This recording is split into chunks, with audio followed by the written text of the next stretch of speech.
Buenas tardes a todos, le damos la bienvenida por estar presente en nuestro nuevo espacio de encuentro.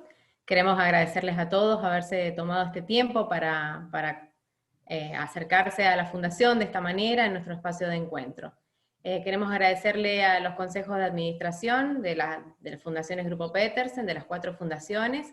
Están representados por sus vicepresidentes, sus vocales. Está nuestra coordinadora general de las fundaciones.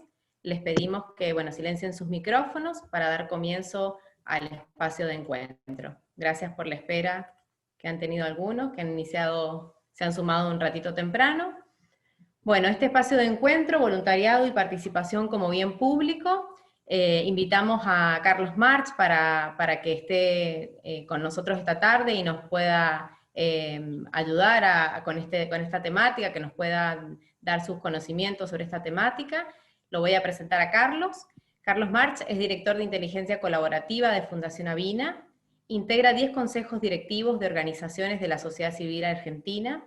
Entre 2000 y 2005 dirigió la Fundación Poder Ciudadano, publicó 3 libros: ¿Quiénes quieren la justicia? En el año 1997, Dignidad para Todos en el 2009, y La potencia del talento no mirado en el año 2020, ahora en la actualidad. Bueno, Carlos, ¿estás por ahí? Buenas tardes, gracias por acompañarnos. ¿Qué tal? Buenas tardes a todas, a todos. Muchísimas gracias a ustedes por la invitación a compartir en este rato algunas de las experiencias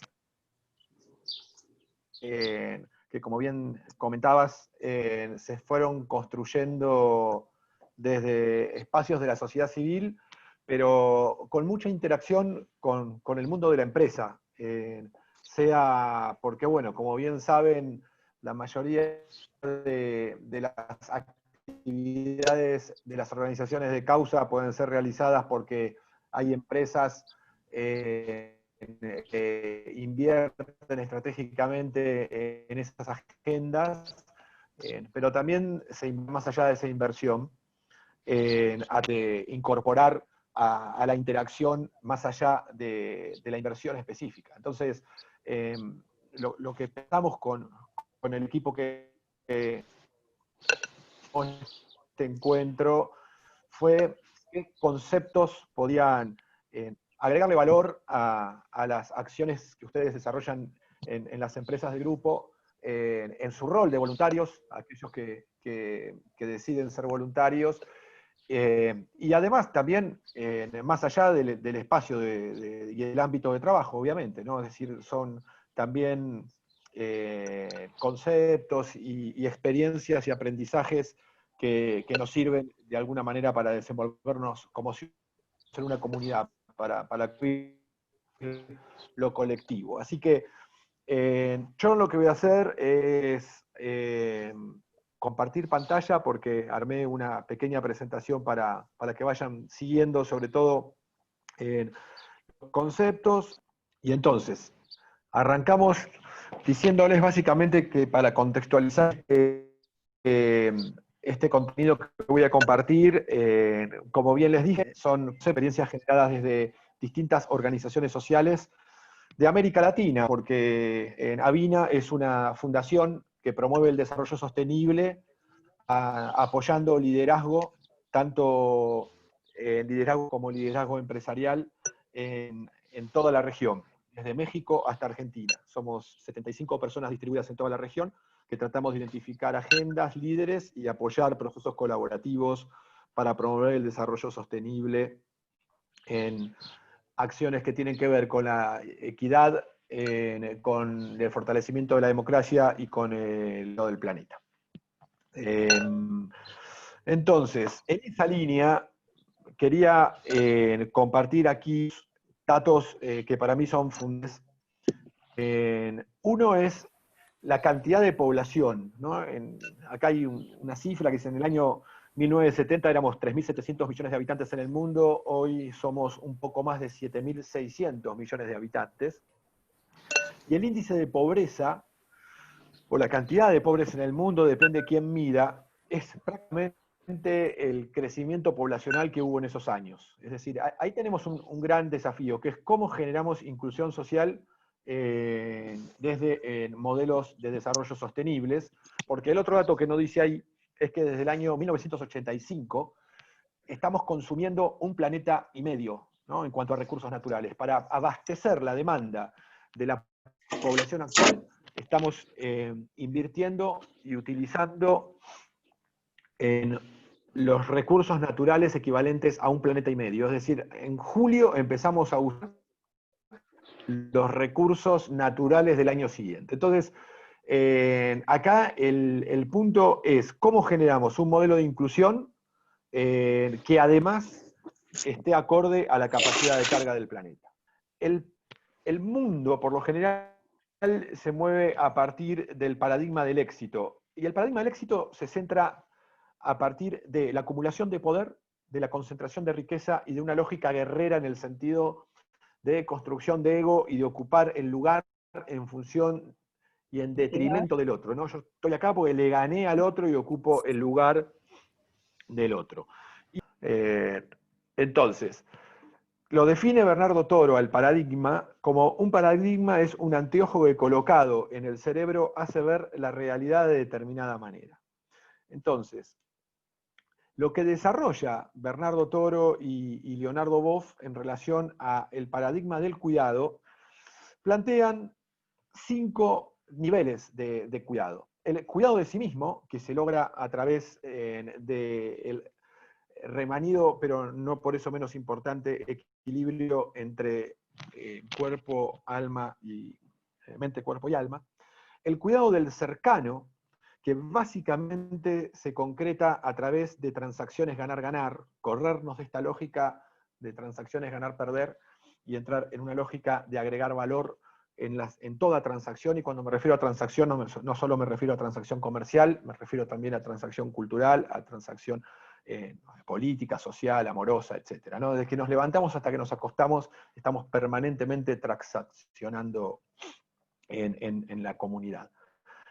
Y con los cercanos. También con los lejanos, y a los lejanos se los cuida a través de las instituciones públicas y de las instituciones comunitarias.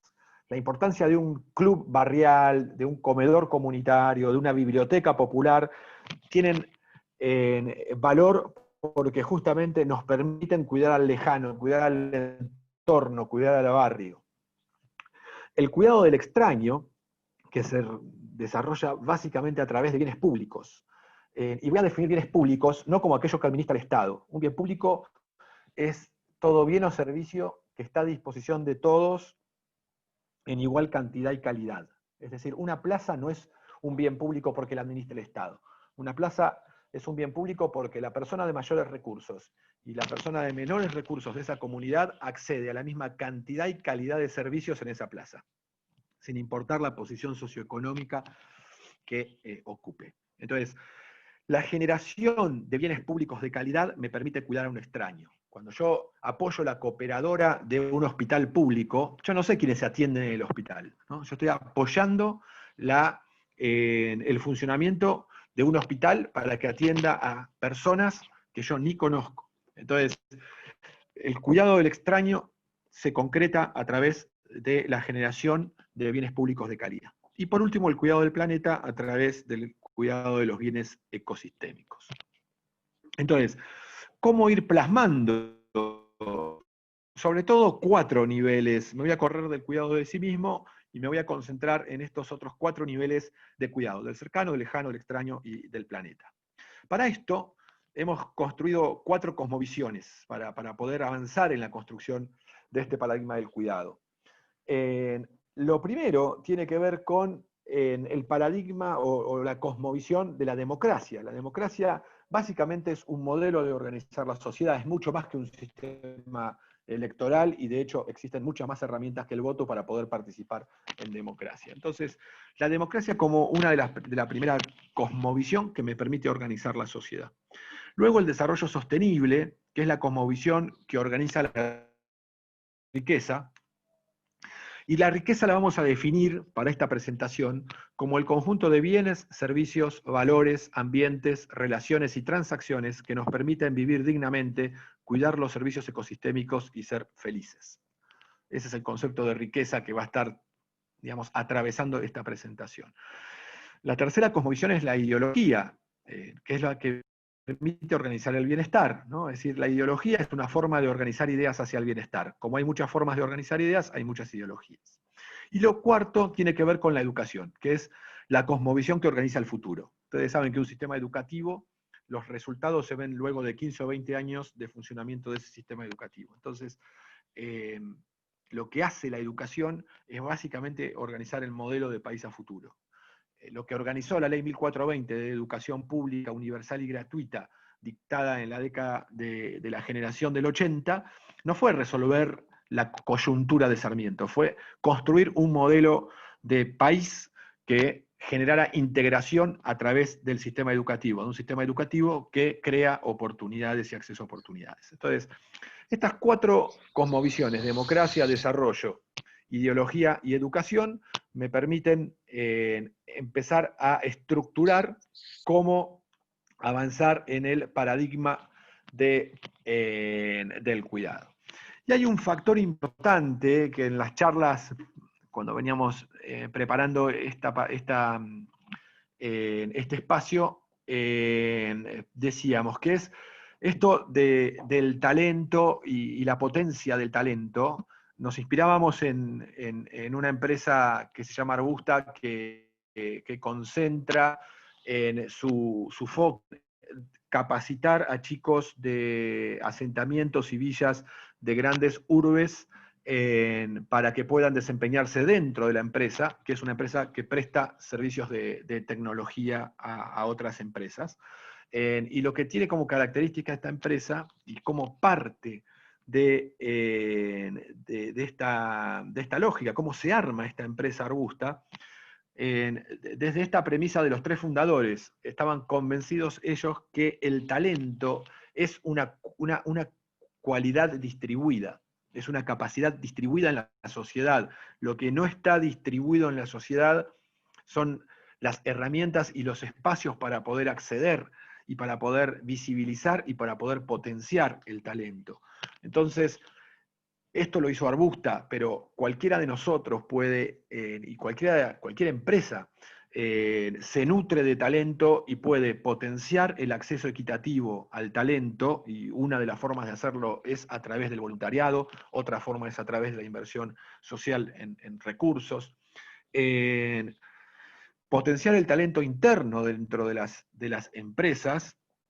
Hay un paper que después lo puedo compartir, escrito por un filósofo colombiano que se llama Jaime Parra, que esta persona escribió este paper que se llama El cuidado del intelecto, porque él sostiene que la inteligencia no es que uno nace inteligente, la inteligencia es una capacidad adquirida. En la medida que yo, digamos, accedo a mayores oportunidades de conocimiento y me rodeo de gente que me puede aportar conocimiento, mi inteligencia se enriquece.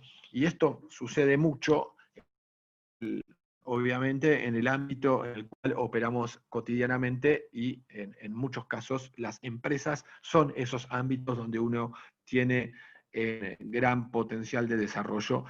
Y el último punto es, bueno, identificar ese potencial de talento. Entonces, así como el paradigma del cuidado es estructurante de esta conversación, también la potencia del talento va a ser un elemento inspirador para esta conversación. Entonces, ¿cuál es la actitud frente a la inversión social? Y acá, cuando me refiero a inversión social, no solamente me refiero a donar recursos financieros. Me refiero también a aportar tiempo, capacidad, trabajo. El voluntariado es una inversión social. La persona que asume un rol de voluntario es un inversor social, porque tal vez no de plata, directamente a la fundación o a la asociación, pero está dando recursos, agenda, capacidad, tiempo, ideas, etc. Entonces, ¿cuáles son las 4 actitudes cuando alguien decide ser un inversor social? Sea o porque dona dinero a una fundación o porque se involucra como voluntario. La primera actitud es la actitud de asistencia. la actitud asistencial. Y yo aquí quiero hacer la diferencia entre asistencial y asistencialismo. La actitud asistencial es positiva, es constructiva, ayuda a una organización o a una persona que está en determinadas condiciones de vulnerabilidad a mejorar esas condiciones, ¿no? Avanzar y salir de ese nivel de vulnerabilidad. El asistencialismo es una mezcla de asistencia con cinismo. Es decir, yo ayudo a esa institución o a esa persona, pero tengo una agenda oculta que en algún momento la voy a pasar a cobrar, ¿no? Entonces, esa asistencia se convierte en un asistencialismo perverso, ¿no? Porque hay una agenda oculta ahí que desvirtúa ese rol asistencial en términos positivos, y lo que quiero decir es que asistencialismo no solamente hace la política, la inversión social privada también puede hacer asistencialismo, las ONGs también podemos hacer asistencialismo. Entonces, la actitud asistencial en términos positivos consiste en dar lo que sobra, en dar lo que le sobra a una institución, en dar lo que sobra a nivel personal. El resultado generado es la mitigación del problema, no soluciono el problema, pero lo mitigo. Y el rol social creado es un objeto de asistencia, ¿no? Yo, por ejemplo, tengo una hija que crece, yo soy bastante alto, y mi hija crece, entonces va dejando ropa, ¿no?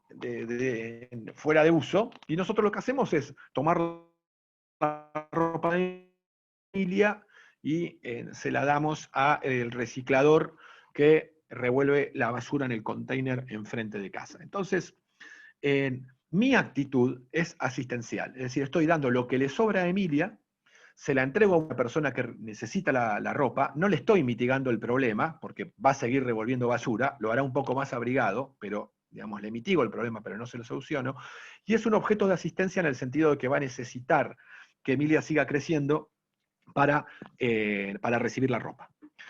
Un nivel un poquito más elevado en actitud de inversión social es la de compromiso, que ya no es dar lo que sobra, sino que es transferir recursos propios, recursos tangibles o intangibles. Podemos transferir capacidades, por ejemplo, ¿no? Entonces, la transferencia de recursos genera capacidad instalada, y el rol social que yo creo, el impacto que genero, es un proyecto fortalecido, pero dentro del contexto. Todavía no lo ayudo a esa institución a salir del contexto en el que opera. Un tercer nivel en cuanto a la actitud es asumir una actitud de riesgo, es decir, no solamente transferir esos recursos, invertir capital propio, sino también acompañar el proceso para que esa capacidad que yo dejaba en me asegure de que va a ser aplicada en los estándares de calidad. Y allí, por lo general, se ayuda a esa organización a incluirse en una cadena de valor. Y la cuarta actitud de la inversión social tiene que ver con una actitud de transformación. Acá es invertir en lo que el otro necesita. Pasamos ya de dar lo que me sobra a invertir en lo que el otro necesita. Como lo que el otro necesita, obviamente no lo tengo yo solamente, ¿no? Porque las necesidades son infinitas y los recursos son limitados. Entonces, lo que voy a requerir es articularme. Y después vamos a ver por qué en América Latina nos cuesta tanto articularnos y operar desde espacios colectivos. No somos éxitos individuales y fracasos colectivos. Entonces, la actitud de transformación es invertir en lo que el otro necesita. El resultado general es una capacidad transformadora, es decir, el impacto que yo creo, el rol social que yo estoy creando es un sujeto de cambio. Es decir, pasamos de un objeto de asistencia que necesitaba que mi hija siga creciendo para donar ropa, a una persona que puede definir su propia calidad de vida e incidir en la calidad de vida colectiva. Entonces, estas cuatro actitudes, cuando alguien hace inversión social y sobre todo en segmentos vulnerables, van y vienen permanentemente, ¿no? Es decir, puedo estar en etapa de asistencial y pasar al riesgo y de transformación y de repente volver a lo asistencial. Lo que tenemos que tener claro acá es que el objetivo es generar sujetos de cambio, personas u organizaciones con la capacidad de resolver su propia calidad de vida e invertir o incidir en la calidad de vida colectiva. Entonces, estas cuatro actitudes encuentran, no puedo pasar acá la pantalla, aquí. Requieren básicamente de anclajes en donde poder operar y generar acciones. Uno de esos anclajes es el voluntariado corporativo, ¿no? Pero el voluntariado corporativo también tiene que ser estratégico en función de la inversión social, ¿no? Acá estoy exagerando en el ejemplo, pero básicamente un voluntariado corporativo pintando una escuela significa educación de baja calidad y un pintor desocupado. El voluntariado corporativo, incidiendo en la calidad educativa, significa educación y un pintor con trabajo. Es decir, si yo tengo en una empresa un voluntariado calificado, digamos, no lo pongo a pintar la pared de la escuela, lo pongo a colaborar en la calidad educativa, en cómo puedo, no sé, dar clases de apoyo a los chicos que tienen más dificultades de aprendizaje, cómo puedo enriquecer las currículas a través de talleres, etc., ¿no? Hay muchísimas formas a través de la cooperadora de una escuela de poder generar acciones que enriquezcan la calidad de la educación, y si quiero pintar la escuela, dono recursos, contrato a un pintor y que pinte la pared del aula. Entonces, ¿cómo empezamos a pensar la inversión social de manera mucho más estratégica, tanto de los recursos financieros como del tiempo del voluntariado corporativo? Otro concepto que a mí me parece importante, porque estamos hablando en el ámbito empresarial, es esto de la ciudadanía empresaria. ¿Qué es un ciudadano empresario? Es aquel que está comprometido socialmente, cuya actividad agrega valor a la sociedad, integrando claramente los intereses particulares de la empresa con los intereses generales de la sociedad. Entonces, desde el ámbito empresario se puede construir muchísimo bien público, y ahora vamos a ver qué le aporta cada uno de los actores a la generación de bienes públicos de calidad. Pero me interesa este concepto porque en el sistema educativo, desde el jardín de infantes hasta que egresamos en la universidad, nos enseñan a ser médicos, peritos mercantiles, ingenieros, nos enseñan lo que querramos. Ahora, lo único que no te enseña el sistema educativo es a ser ciudadano. Es un sistema que no genera ciudadanos. Entonces, y lo único que vos no podés dejar de ser en una democracia es ser ciudadano. Podés ser médico, mañana podés ser, no sé, contador, podés tener distintos roles dentro de una compañía, etc. Ahora, lo único que no se puede dejar de ser en democracia es ciudadano, y sin embargo es lo que menos te enseñan dentro del sistema formal de educación. Entonces, empezar a internalizar este concepto de ciudadanía empresaria a mí me parece que es una manera de compensar ese déficit que tiene el sistema educativo en cuanto a no generar una ciudadanía activa y comprometida. Hablaba al inicio del cuidado del cercano, cómo cuidamos al cercano a través de transacciones ganar-ganar. Y lo voy a ampliar un poquitito, me voy a correr del ámbito familiar y lo voy a ampliar al ámbito territorial, ¿no? Al territorio que compartimos, a la ciudad donde vivimos, etc.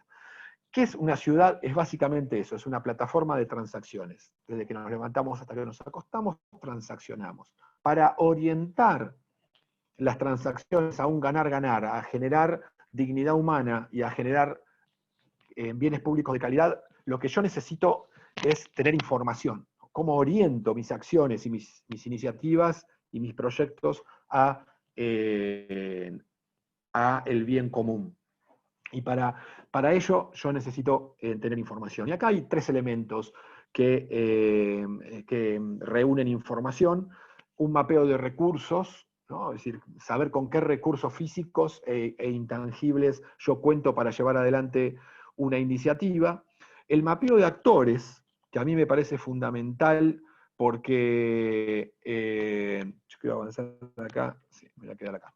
El mapeo de actores, porque cuando yo inicio un proyecto, tengo que sentar a la mesa de ese programa, de ese proyecto, a los actores adecuados.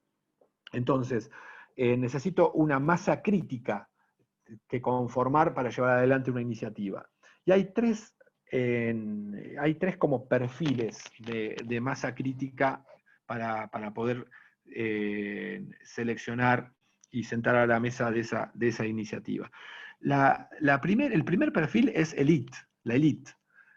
Acá elite no me refiero a cuántos apellidos tenemos en el documento, ni al saldo de la cuenta corriente bancaria. Con elite me refiero a toda persona cuyas determinaciones impactan en la comunidad en la cual opera. No sé, en la ciudad de Buenos Aires, el que coordina a los recicladores, a los llamados cartoneros, tiene más información que el jefe de gobierno, porque tiene 2.000 personas en la calle todo el día recorriendo las veredas y levantando información permanentemente. Entonces, el lead no tiene que ver con el lugar socioeconómico que ocupamos, sino con esto, con la capacidad de tomar decisiones que impactan en la comunidad que esperamos. Entonces, primero es identificar el lead. Segundo es identificar al actor emergente.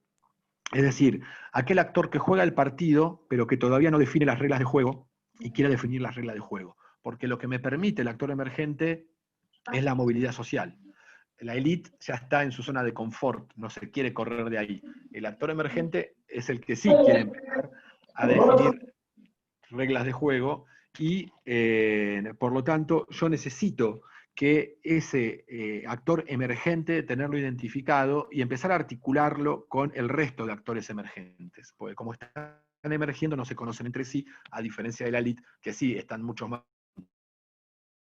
Entonces, la masa crítica se conforma con elite, con actor emergente, y por último, aquellos que validan esa iniciativa, porque yo puedo tener sentados en la mesa a la élite y al actor emergente y la comunidad ni enterarse de la iniciativa, o no tener la validación de la sociedad. Entonces, ¿cómo se construye ese actor validador, esa masa crítica que valida? Bueno, hay muchas formas de poder hacerlo, ¿no? Si, por ejemplo, estoy impulsando una iniciativa popular para sancionar una ley, como la iniciativa popular está regida por una norma y ya establece que para impulsar una ley en el Congreso Nacional necesitamos reunir el 1,5% del padrón electoral. Cuando yo reúno el 1,5% de esos actores que me validan esa iniciativa, el Congreso Nacional tiene la obligación de tratar, no de aprobar, pero sí de tratar esa iniciativa popular, ese proyecto de ley.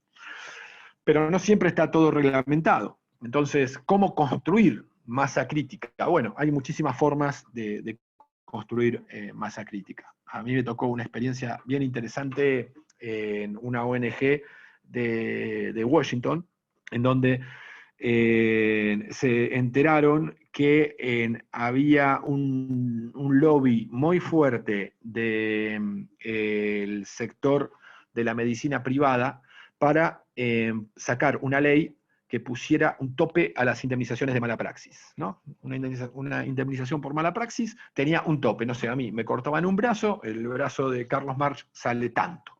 Esta organización dijo, esto es una locura, digamos, la indemnización que le corresponde a una víctima de mala praxis lo tiene que definir la justicia, y entonces se opusieron a esa ley. Ahora bien, ¿cómo hicieron? ¿Cómo hicieron para validarse? Bueno, no llamaron a la academia e hicieron un paper, no hicieron manifestaciones públicas, identificaron a una víctima de mala praxis en los 50 o 51 estados que tiene Estados Unidos y los hicieron viajar a todos un mismo día al Congreso para que cada víctima le explicara a su representante por qué no tenía que sacar esa ley.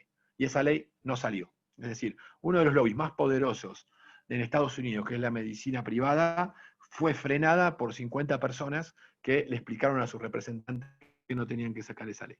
Entonces, esa es la masa crítica que validó esa iniciativa. Entonces, la forma de construir la masa crítica que valida tiene muchísimas formas, hay muchas estrategias para hacerlo. Pero claramente, cuando yo digo, necesito generar una transacción ganar-ganar y tengo que construir esa masa crítica, los tres perfiles básicamente es elite, actor emergente y el actor validador.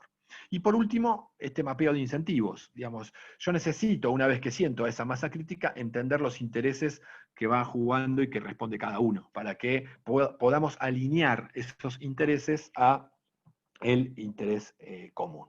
Entonces, transacción ganar-ganar básicamente se construyen si somos capaces de levantar información en el territorio en el que estamos operando frente a determinada iniciativa. Bien, ahora, ¿qué pasa? Y acá lo hablaba al principio, ¿no? ¿Por qué en América Latina, para no entrar en Argentina y terminar deprimidos, por qué en América Latina nos cuesta tanto generar espacios colectivos, ¿no? Por lo general somos muy exitosos individualmente y colectivamente nos cuesta muchísimo operar. Yo creo que uno de los problemas es que todos queremos ser Messi y nadie construye Barcelonas. Y como muestran estas dos fotos, Messi es Messi en Barcelona. ¿Por qué? Porque tiene 10 jugadores alrededor que potencian el talento de Messi. Perdón que ponga un ejemplo futbolero, pero me parece que es un ejemplo con un personaje que todo el mundo conoce. Ahora, cuando nosotros lo vemos a Messi en la selección argentina, Messi se diluye, es un jugador que no está potenciado. De hecho, si ustedes escuchan las declaraciones de los jugadores, le agradecen a Messi que se ponga al servicio del equipo en vez de montar un equipo al servicio de Messi. A tal punto que en la selección argentina, hasta hace poco, el que era referente de la selección argentina era Mascherano, el que rompía juego, no el que crea juego. Entonces, el punto acá es cómo generamos Barcelonas, porque sin Barcelonas difícilmente aflore Messi. Cuando hay Barcelonas, los Messi o los Ronaldo, pongan el ejemplo que quieran, afloran. Entonces, una vez que tenemos los Barcelona constituidos, los espacios colectivos, los equipos de gente constituidos, tenemos que empezar a trabajar las distintas formas de construir agenda común. La más fácil es el consenso, ¿no?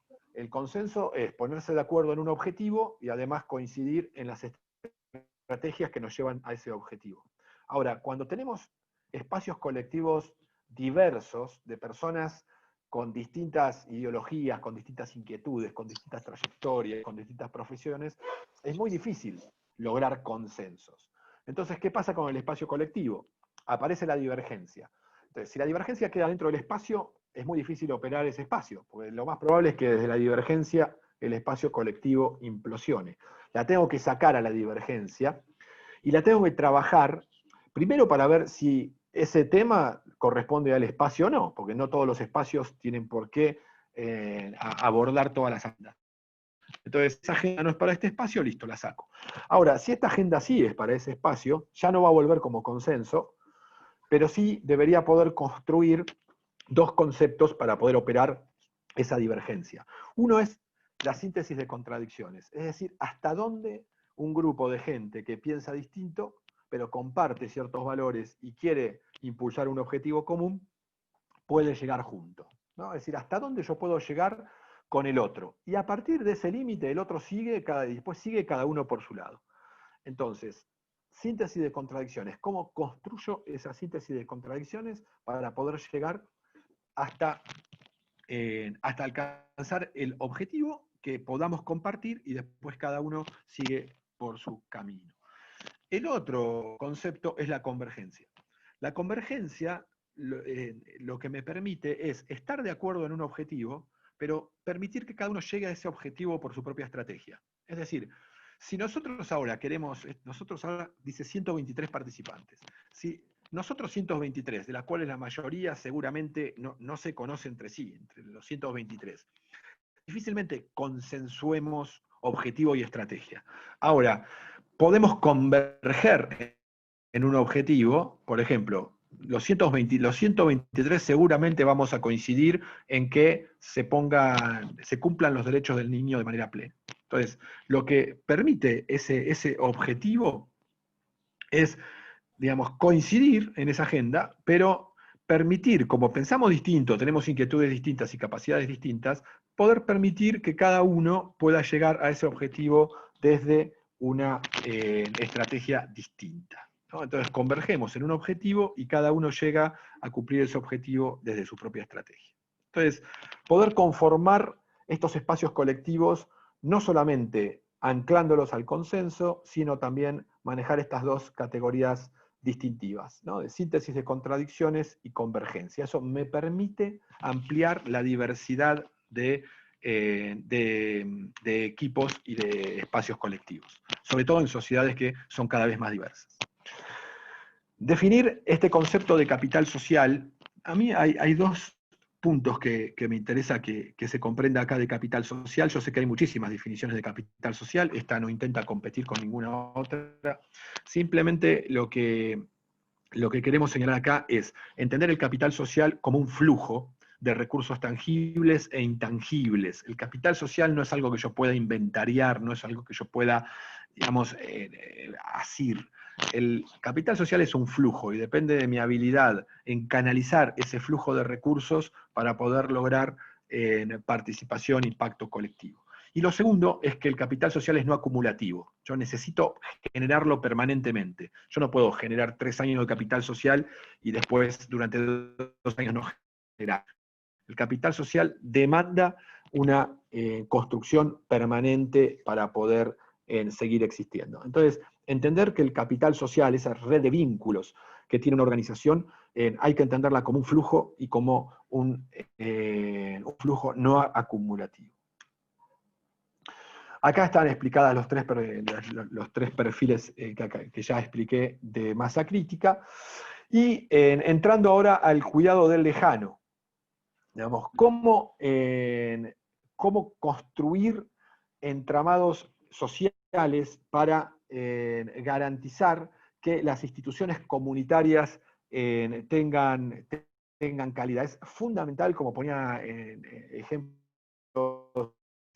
cuando empezábamos explicando el paradigma del cuidado, en construir entidades comunitarias que tengan calidad y me permitan complementar espacios públicos estatales que construyan entramado social y promuevan la movilidad social ascendente, ¿no? Cuando un barrio comparte una plaza pública, se genera movilidad social ascendente, porque el chico de mayores recursos y el de menores recursos empieza a compartir un espacio, empieza a compartir actividades conjuntamente. El sistema educativo es un sistema que garantiza esa movilidad social ascendente. Yo fui a la escuela pública en el barrio de Saavedra, en la ciudad de Buenos Aires, en donde había un barrio que había sido una antigua villa de emergencia, un barrio muy precario, se llamaba Barrio Mitre, y estaba justo al lado de la fábrica Philips. Y al colegio iban los chicos del barrio Mitre y el hijo del gerente o del cuerpo gerencial de la firma Philips. Y ahí se hacían amigos. Y, digamos, ese entramado social se empezaba a construir entre gente con mayores recursos y menores recursos. Y eso genera movilidad social ascendente. Entonces, construir instituciones comunitarias de calidad permiten construir justamente ese entramado social que garantiza la movilidad social ascendente. Acá, este gráfico lo que muestra frente a la inversión social es corrernos de la lógica de la curva de eficiencia, ¿no? Que se ameseta rápidamente porque la eficiencia está ligada a la capacidad de carga de una organización. Y los procesos de transformación social y de construcción de bienes públicos de calidad requieren de articulación de curvas de eficiencia, porque claramente un bien público no lo puede construir una sola persona, ni una sola institución. Entonces, lo que necesitamos es pasar de esta lógica de curvas de eficiencia a la curva de colaboración, que en definitiva es una manera de enhebrar curvas de eficiencia. Es decir, cuando mi organización llegó a amesetarse en la capacidad de carga, busco la alianza con otra organización, y así voy construyendo curvas de colaboración que tiendan al infinito y no que se ameseten en la construcción de bienes públicos en función de la capacidad de carga de una sola organización. El cuidado del extraño. ¿Cómo cuidamos a los extraños? Básicamente lo cuidamos a través de la generación de bienes públicos de calidad, que era la definición que ya compartí con ustedes, ¿no? Todo bien o servicio al que accede toda la comunidad en igual cantidad y calidad y que aporta a la dignidad humana. Y este cuadro me parece importante, porque en esta lógica de que el bien público no es aquello que administra el Estado, sino que es aquello que construye la comunidad en articulación. Además ahora está muy de moda este concepto de la articulación público-privada. Bueno, ¿qué aporta a la generación de un bien público cada actor? Bueno, el Estado básicamente aporta escala, la herramienta que nos damos como sociedad para la generación de bienes públicos y distribución de riqueza es el Estado. Y el Estado garantiza escala. La empresa que aporta, el ámbito privado, sin duda aporta calidad, ¿no? Entonces, la excelencia, la mejora continua, la innovación, el sector privado lo tiene desarrollado, hay permanente inversión. Y la sociedad civil aporta especificidad. Es decir, se calcula que en Argentina hay 80.000 organizaciones no gubernamentales, de todo tipo. Hablo desde el Club River Plate o Boca Junior, que son asociaciones civiles, a un comedor comunitario que tal vez no tenga ni siquiera personalidad jurídica. Ese mundo son más o menos 80.000 organizaciones. Hay muy mala estadística porque nadie hace relevamientos. Entonces, tenemos organizaciones sociales para todas las agendas. Entonces, la sociedad civil aporta especificidad frente a políticas públicas generalistas como son las que se generan desde el Estado. Entonces, de la capacidad de articulación público-privada, en gran medida está y depende la capacidad de co-construcción de bienes públicos que tenga una sociedad. Estos tres actores aportando especificidad, calidad y escala. En un esquema de inequidad estructural, porque cuando uno está pensando cómo llevar dignidad humana a la sociedad, lo que nos encontramos muchas veces es un contexto hostil. Uno de los contextos hostiles es la corrupción, otro contexto hostil es la inequidad. Y desde la perspectiva que venimos trabajando desde la Fundación Avina, cuando se habla de pobreza y abordar los problemas de pobreza, en términos individuales es imposible combatir la pobreza, porque de vuelta, las necesidades son infinitas y los recursos son limitados. Lo que se tiene que generar es capacidad de combatir las condiciones de inequidad estructural. Si yo mejoro la inequidad, si digamos cambio las condiciones de inequidad estructural, estoy mejorando la pobreza individual. Al revés, es prácticamente imposible. Entonces, ¿cuáles son 6 factores que generan inequidad estructural? El primero, bueno, bienes públicos de baja calidad. Lo venimos hablando desde que prácticamente empecé, ¿no? Es decir, si una persona tiene que hacer 8 horas de cola en un hospital público y se muere haciendo la cola, eso no es un bien público. Entonces, ¿cómo levantamos los bienes, la calidad de los bienes públicos? La segunda, el segundo factor que genera inequidad estructural es la institucionalidad pública débil, la debilidad institucional. ¿Qué es la institucionalidad? La institucionalidad es el conjunto de normas y organizaciones que le permiten a una sociedad sostener en el tiempo soluciones a sus dilemas y a sus problemas. Eso básicamente es la institucionalidad pública. Cuando hablamos de un país con baja institucionalidad, estamos hablando de un país que no puede sostener reglas de juego. Y cuando cambiamos reglas de juego, los más afectados son las zonas vulnerables, son los sectores vulnerables, ¿no? Es decir, si a mí me sacan un subsidio, dejaré de comer sushi, pero no dejo de comer. Ahora, si a un barrio vulnerable le quitan un subsidio, lo más probable es que esa gente deje de comer. Entonces, los cambios de regla de juego perjudican a quienes obviamente menos capacidad de resiliencia tienen para poder enfrentar esos cambios. El tercer punto tiene que ver con el entramado social endogámico. Es decir, los sectores vulnerables no es que no tengan entramado social, pero tienen un entramado social que no puede salir de su propio segmento social. Y esto tiene que ver con lo que hablábamos recién, con la importancia de crear entidades y espacios públicos donde se pueda generar ese entramado social diverso que permita la movilidad social ascendente. El entramado social endogámico, el problema que tiene es que no permite la movilidad social ascendente. El cuarto factor de la inequidad estructural es la escasa organización colectiva. Los segmentos vulnerables tienen incapacidad para poder organizarse colectivamente y tienen muy baja, y si se logran organizar colectivamente, tienen muy poco impacto y capacidad de impacto e incidencia en las políticas públicas. Y la calidad de vida colectiva y la calidad de vida de bienes públicos se define en las políticas públicas. Entonces, la escasa organización colectiva tiene directa consecuencia con que un sector no pueda reclamar calidad en las políticas públicas.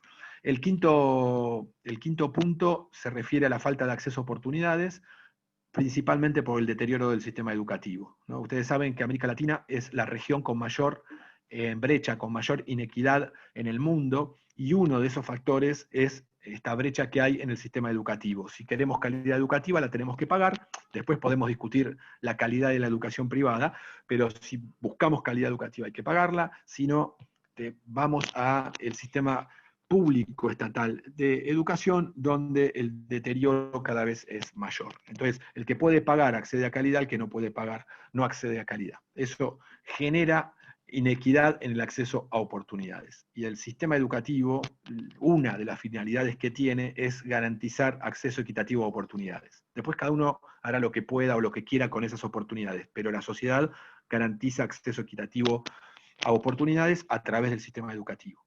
Entonces, quinto factor, falta de acceso a oportunidades por deterioro del sistema educativo. Y el sexto factor de inequidad estructural es la informalidad de los bienes públicos. No es que los segmentos vulnerables no tengan bienes económicos, perdón, es la informalidad de los bienes económicos.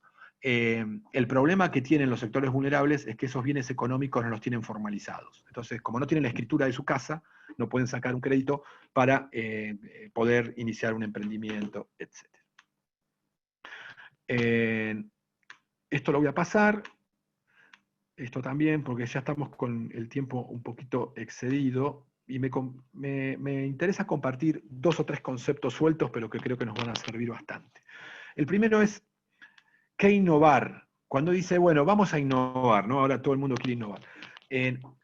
Roberto Berganti, que es un profesor italiano que estudia marketing, el desarrollo de procesos de marketing, dice que la transformación social tiene que combinar innovación de soluciones, que de esas está llena el mundo. Digamos, el problema del mundo no es la innovación de soluciones, sino la innovación de significado, la innovación de causa, ¿no? Entonces, ¿cómo le cambiamos el significado a un proceso o a un bien? Esto es lo que sostiene Berganti como transformador, como innovador. Por ejemplo, Waze no es una nueva solución a los viejos GPS, sino es un cambio de sentido, ¿no? Se pasó de aportar información del destino desconocido a indicar el camino del arribo más rápido, ¿no? Entonces, le cambió el sentido al GPS Waze. En el libro Berganti pone otro ejemplo, que es un termostato, ¿no? Entonces, una innovación de solución para un termostato sería, por ejemplo, pasar de un termostato analógico a un termostato digital. Bueno, Berganti cuenta el ejemplo de un termostato que le incorpora sensores al termostato, y entonces el termostato solo regula la temperatura del hogar. ¿Por qué? Porque la lógica no es que yo domine al termostato, sino que el termostato domine la temperatura. Es decir, incorporando estos sensores, hicieron autónomo al termostato, y el termostato se encarga de controlar la temperatura. Entonces, ¿cómo le vamos cambiando en la innovación el sentido a las cosas? Voy a pasar este ejemplo por una cuestión de tiempo. El otro concepto que me interesaría compartir es esto, la innovación caórdica. Nosotros cada vez más integramos organizaciones caórdicas. Por más planificado que podamos tener una empresa, una organización social, una política pública, la realidad es caórdica. D. Hoc es el creador, bueno, ustedes están en el ámbito bancario, así que lo deben conocer mejor que yo, pero D. Hoc es el que creó la tarjeta Visa. D. Hoc lo contratan en la década del 60, una tarjeta de crédito de un banco norteamericano, y le pide que desarrolle un sistema de seguridad, porque con la tecnología de ese momento había estafas en todo el circuito de venta, la tarjeta era muy insegura. Entonces D. Hoc estudia el problema y dice, acá hay un problema de escala. Para esta tarjeta que maneja determinado volumen, la hace, digamos, no cubre los costos. Entonces, lo que empieza a hacer D. Hoc es convencer a distintos bancos de Estados Unidos que cedan sus tarjetas y conformen una tarjeta única. Y así se construye Visa. Bueno, en este proceso, en definitiva, convencer a banqueros que confíen en banqueros, D. Hoc dice, hubo un montón de cosas que yo pude planificar, porque eran cosas que se movían en un espacio de certeza. Ahora, un montón de cosas yo no pude planificar, porque eran respondían a un orden, a un desorden o al caos. Entonces inventa esta palabra que es caórdico, ¿no? Caos y orden. Cómo gestionar caos y cómo planificar el orden.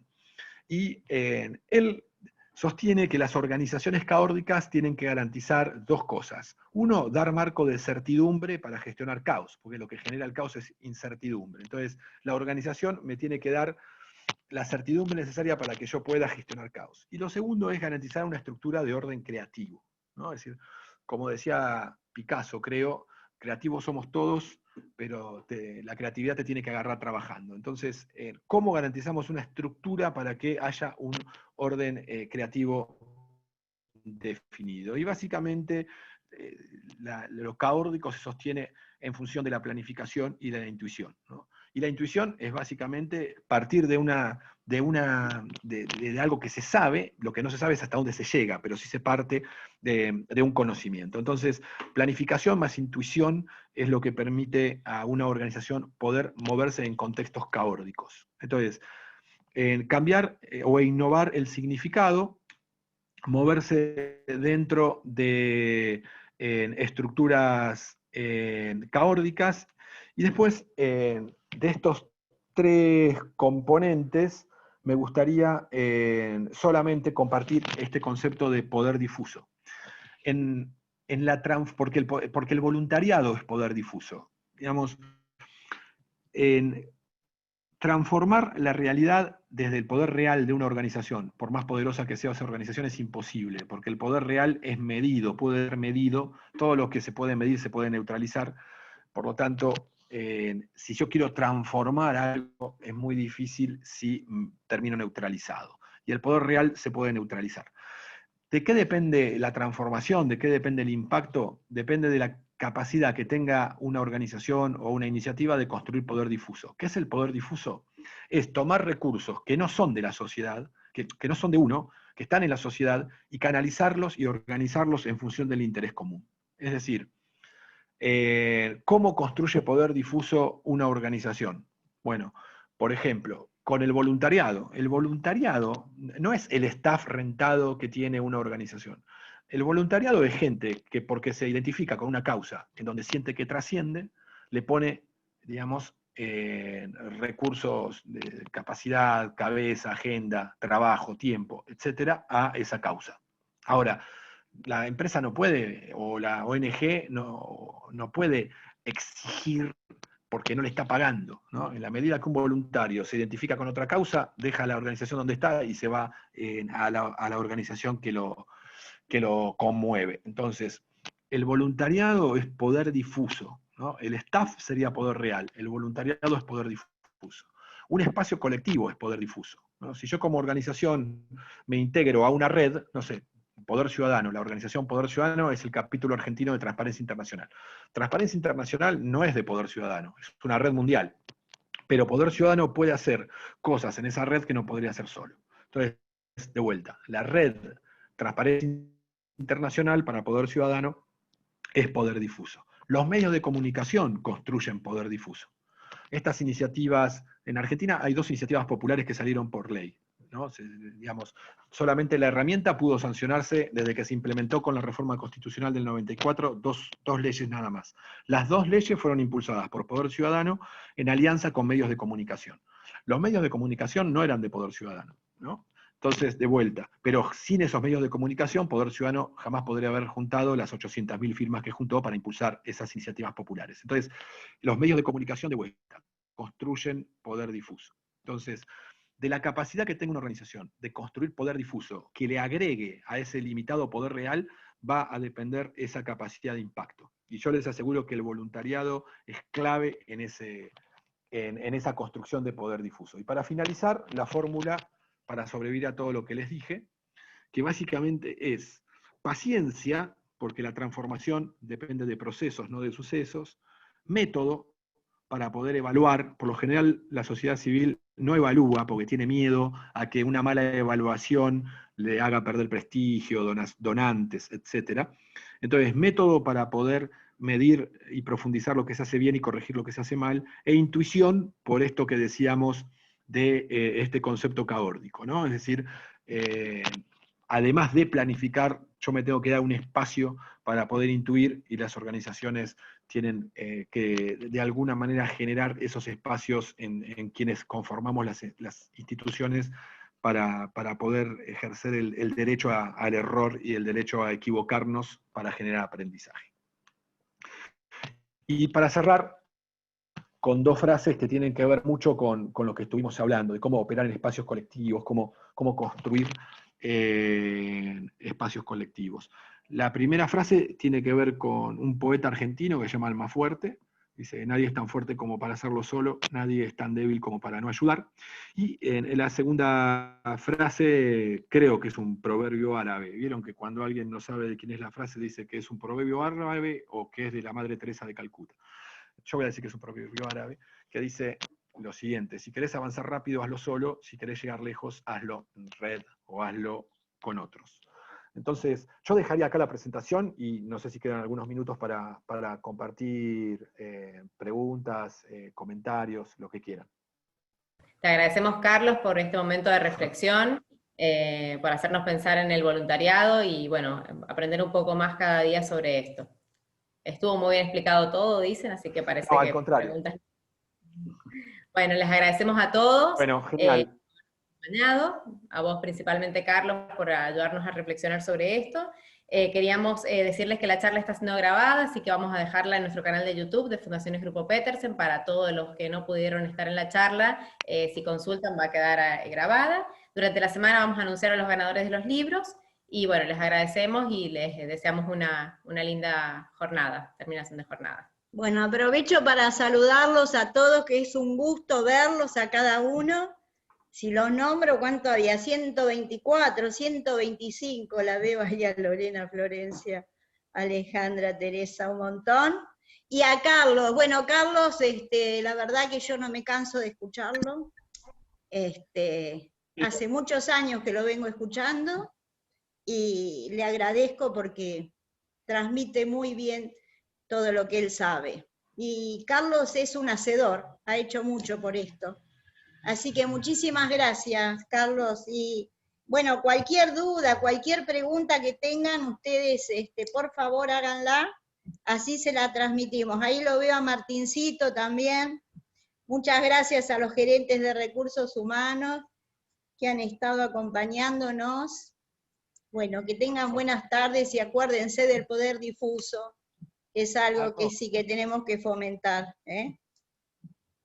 Yo tengo una consulta. Sí. Escuchamos. Yo la verdad que fue muy claro en todo el desarrollo de lo que dijo, pero no tengo claro qué papel cumple el Estado en todo esto, considerando quizás erróneamente mi posición, que los bienes públicos son aquellos que tienen dependencia directa del Estado. Y veo que en toda la presentación es como que el papel del Estado no es que no está, sino que es como que no interviene. No sé si es clara mi pregunta. Es como que depende de las empresas y de la gente, pero en el medio hay un papel fundamental que es el del Estado. Sí, claramente, y buenísima tu observación. La presentación justamente pone o carga las tintas sobre las organizaciones sociales y las empresas, porque se supone que el rol del Estado es justamente construir bienes públicos. Ahora, en lo que queda claro también, frente a la complejidad de las sociedades, tanto en cuanto a diversidad como en cantidad de habitantes, es que ya el Estado no alcanza solamente para construir esos bienes públicos de calidad. Por eso la presentación básicamente es una apelación a este paradigma del cuidado, en donde los tres actores se tienen que involucrar. Por eso digo que el Estado tiene justamente, ¿no? Es decir, obviamente que en la construcción de bienes públicos el Estado tiene muchas cosas, pero lo único que puede poner el Estado, que no pueden poner el resto, ¿no?, ni la sociedad civil, digamos, las ONGs, ni las empresas, es la escala, y le agregaría la periodicidad, ¿no?, la frecuencia con que se tiene que sostener esa escala. Los fines, y no lo puede poner la ONG porque no tiene los recursos. Entonces, partimos de la base que el Estado, justamente, ¿no?, es si se quiere, el piso desde donde se empieza a construir lo público. Ahora, como el Estado tiene ese rol, y debería ser su único rol, el punto es cómo nos involucramos nosotros, desde las organizaciones sociales y las empresas, para enriquecer esas políticas públicas y los presupuestos públicos de los cuales ya dispone el Estado. Así que buenísima la pregunta para aclarar esto, si no había quedado aclarado, espero que ahora sí. Bueno, sí, me quedó claro. Muchísimas gracias, Carlos. Será tarea nuestra desde las fundaciones seguir potenciando entonces el lazo entre lo público y lo privado, en este caso nosotros. Así que me quedó claro. Muchas gracias. No, al contrario. Bueno, buenísimo. Yo les agradezco muchísimo la invitación, bueno, que se hayan quedado escuchando y a total disposición para poder colaborar en aquellas iniciativas que estén desarrollando y necesiten, no sé, intercambiar ideas, agenda. Avina es una plataforma de vínculo, así que disposición para agregar valor en lo que sientan que podamos dar valor. Muchas gracias, Carlos. Bárbaro, cariño grande, mucha suerte.